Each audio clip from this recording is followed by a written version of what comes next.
திரியேக கடவுளின் நாமத்தினால் நம் அனைவருக்கும் கிருபையும் சமாதானம் உண்டாவதாக. ஆமென். இந்த ஆசீர்வாதமான ஜெப தியான வேலையில வந்திருக்கிறவங்களை கடவுள் ஆஸ்வதிப்பாராக.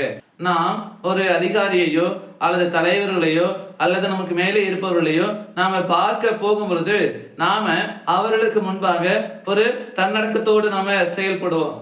பொறுமையாக பேசுவது, தாழ்மையாக நடந்து கொள்வது, குரலை உயர்த்தி பேசாமல் நமக்கு எதிரே இருப்பவர்கள் என்ன சொல்லுகிறார்கள், என்ன பேசுகிறார்கள் என்று சொல்லி நாம் அவர்களுக்கு முக்கியத்துவம் கொடுப்போம். இதற்கு காரணம் என்னவென்றால் நாம் அவர்களுக்கு கொடுக்கிற அந்த மதிப்பின் அடையாளம் தான். ஆனால் இன்றைக்கு நாம இந்த உலக பிரகாரமாக தலைவர்களையோ அதிகாரிகளையோ நமக்கு மேலே இருப்பவர்களையோ நாம் பார்க்கும் பொழுது நாம எந்த அளவுக்கு நாம் மரியாதை கொடுக்கிறோமோ அந்த அளவுக்கு நம்ம கொடுக்கிறோம். ஆனா கடவுளுடைய சமூகத்துல நம்ம வரும் பொழுது, கடவுளை நோக்கி நம்ம பார்க்கின்ற பொழுது, கடவுளுக்கு நாம் கொடுக்கிற அந்த முக்கியத்துவத்தை நம்ம கொடுக்கிறோமா? கடவுள் பயத்தோடு நாம் நடந்து கொள்கிறோமா? கடவுளுக்கு கீழ்ப்படிந்து கடவுள் இருக்கிறாரு சொல்லி அந்த தேவ பக்தியோடு நாம நிற்கிறோமா என்று சொல்லி சற்று சிந்தித்து பார்க்க வேண்டும். ஏன் என்று பார்க்கின்ற பொழுது இன்றைக்கு அதிகமான நேரத்துல நாம எங்க இருக்கிறோம், நம்ம யார் பார்த்து கொண்டிருக்கிறார் என்பதை நாம மறந்து போய் விடுகிறோம். கர்த்தருடைய சமூகத்துல நாம வரும்பொழுது தேவ பக்தியோடு நாம இருக்க வேண்டும். பதட்டத்துல பேசக்கூடாது, வேகமாக பேசக்கூடாது, ஏதோ என்று பேசக்கூடாது. தேவ சமூகத்தில் நாம் என்ன பேச வேண்டுமோ, என்ன சொல்ல வேண்டுமோ, எப்படி நம்ம ஜெபிக்க வேண்டுமோ எல்லாவற்றிலும் நாம் கருத்தாய் இருக்க வேண்டும். ஏனென்றால் இன்றைக்கு வேதம் நமக்கு சொல்கிறது, பிரசங்கி 5ஆம் அதிகாரம் 2வது வசனம் எப்படியாக சொல்கிறது, தேவ சமூகத்தில் உன் வாயால் பரபரப்பாய் பேசாதே, மனம் பதறி ஒரு வார்த்தையையும் சொல்லாதே. கடவுள் வானத்தில் இருக்கிறார், நீயோ பூமியில் இருக்கிறாய், உன் வார்த்தைகள் சொற்பமாய் இருக்க கிடவது. ஆம் எனக்கு அன்பானவர்களே, கர்த்தருடைய சமூகத்துல கடவுளுக்கு முன்பாக நாம் வரும்போதெல்லாம் பரபரப்பாய் பேசக்கூடாது, பதறி பேசக்கூடாது. ஏனென்றால் நாம் கர்த்தருடைய சமூகத்தில் நாம் வருகிறோம் என்ற அந்த பயபக்தி, தேவ பக்தி நமக்கு வேண்டும். கடவுள் மேலே இருக்கிறார், நாமோ பூமியில் இருக்கிறோம். அப்ப கடவுள் வானத்தில் இருக்கிறார் என்று சொன்னால் கடவுள் பரலோகத்தில் வீற்றிருக்கிறார். கடவுள் பரலோகத்தில் இருக்கிறார். அவர் வானத்தை சிம்மாசனமாகவும் பூமியை பாதபடியாக வைத்து நம்மை ஆளுகை செய்து கொண்டிருக்கிறார். நமது கடவுள் சர்வ வல்லமை உள்ள கடவுள், அவருக்கு நிகரான ஒருவருமே இல்லை.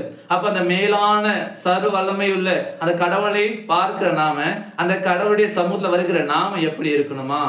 தாழ்மையோடு, கீழ்ப்படிதலோடு, தேவ பக்தியோடு நாம் வர வேண்டும். அதற்காக நாம நம்மை ஆயத்தப்படுத்துவோம். கர்த்தருக்கு முன்பாக நம்மை நாமே உயர்த்தாம நம்மை நாமே தாழ்த்துவோம். ஏனென்றால் வேதம் நமக்கு சொல்கிறது, ஏசாதவர் நமக்கு சொல்கிறார், ஒருவன் தன்னை தான் உயர்த்தும் போது அவன் தாழ்த்தப்படுவான், தன்னை தான் தாழ்த்திறவன் உயர்த்தப்படுவான் என்று சொல்லி வேதம் நமக்கு சொல்கிறது. கர்த்தருடைய சமூகத்துல நம்மை நாமே தாழ்த்துவோம். கர்த்தருடைய சமூகத்துல நாம் தேவ பக்தியோடு பிரவேசிப்போம். அப்பொழுது ஆண்டவர் நம்மை ஆஸ்வதிப்பார், ஆண்டவர் நம்மை கரம் பிடித்து நடத்துவார். வேதத்துல நம்ம பார்க்கிறோம், கானானை ஸ்ரீ கூட ஏசு ஆண்டவரிடமா வருகிறாள். தனது மகளின் சுகத்துக்காக வரும் பொழுது ஆண்டவர் சொல்கிறார், ஸ்ரீயே, பிள்ளைகளின் ஆகாரத்தை நாய்களுக்கு போடுவது சரியோ என்று கேட்கும் பொழுது அந்த கானானிய பெண்மணி தாழ்மையோடு சொல்கிறாள், ஆம் ஆண்டவரே, பிள்ளைகளின் ஆகாரத்தை நாய்களுக்கு போடுவது தவறுதான். ஆனாலும் பிள்ளைகள் சாப்பிடும் மேசையிலிருந்து விழுகிற அந்த துணுக்குகளை, அந்த துணிக்கைகளை சாப்பிட்டு பிழைக்குமே என்று சொல்லி அந்த இடத்துல தனது கீழ்ப்படிதலை, தனது தேவ பக்தியை, தனது விசுவாசத்தை அந்த இடத்துல வெளிக்காட்டினாள்.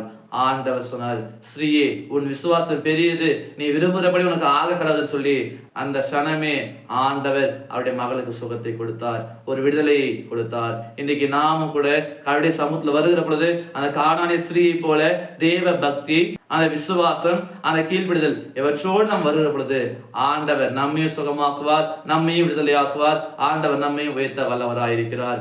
இந்த வார்த்தையின் பிரகாரமாக நாம் தொடர்ந்து வாழ தூய ஆவியான தாமே நம்மை பலப்படுத்தி காப்பாராக. ஆமீன். எல்லாவற்றுக்கும் மேலான தெய்வீக சமாதானம் உங்கள் இருதயங்களையும் சிந்தனைகளையும் கிறிஸ்து இயேசுக்குள் காத்துக் கொள்வாராக. ஆமீன். யாவரும் கண்களை மூடி நாம் ஜெபிப்போம். சர்வத்திற்கும் வல்ல நித்திய கடவுளே, அனுதின வாழ்வில் அரணான கோட்டையா இருக்கிறவரே, நித்தமும் எங்களை பாதுகாத்து நடத்துகிறவரே, உம்மை நாங்கள் துதிக்கிறோம், நாங்கள் போற்றுகிறோம். நாங்கள் உம்மை பார்க்க மறந்தாலும் கூட நீர் எப்பொழுதும் எங்களை கண்ணோக்கி கொண்டிருக்கிறீர். நாங்கள் வழிமாறி போகாதபடிக்கு நீர் எங்களை தூய ஆவிகளை நடத்துகிறீர். அதற்காக நாங்கள் நன்றி படைக்கிறோம். ஒவ்வொரு முறையும் நாங்கள் உமது சமூகத்தில் வருகிற போதெல்லாம் எப்படி வர வேண்டும் என்பதை இன்றைக்கு நாங்கள் உடைய வார்த்தை கொண்டு தியானித்திருக்கிறோம். அப்படியாக நாங்கள் கீழ்ப்படிதலோடு தேவ பக்தியோடு விசுவாசத்தோடு நாங்கள் வருவதற்கு நீர் எங்களுக்கு உதவி செய்ய வேண்டுமாய் நாங்கள் வேண்டி நிற்கிறோம். உலக பிரகாரமாக நாங்கள் வாழாதபடிக்கு, உலகத்தின் மேன்மையை தேடாதபடிக்கு நீர்தாமே எங்களுக்கு சுத்த இருதயத்தை கொடுத்துள்ள வேண்டுமாய் நாங்கள் வேண்டி நிற்கிறோம். உமக்கு ஏற்ற நல்ல ஜீவித்தை ஜீவிப்பதற்கு இறைவன் எங்களை பலப்படுத்தி நடத்திட வேண்டுமாய் நாங்கள் ஜெபிக்கிறோம். தேவைகள், எதிர்பார்ப்புகள், எண்ணங்கள் அதிகமாக இருக்கிறது. நீதாம் எல்லாருடைய தேவைகள் எல்லாரும் நிறைவேற்றி எல்லாருக்கும் நிறைவான முழுமையான ஒரு வாழ்வை தருவீராக. தடைப்பட்ட நடைபெறாமல் இருக்கிற எல்லா காரியங்களை நீதாமை வாய்க்க செய்வீராக.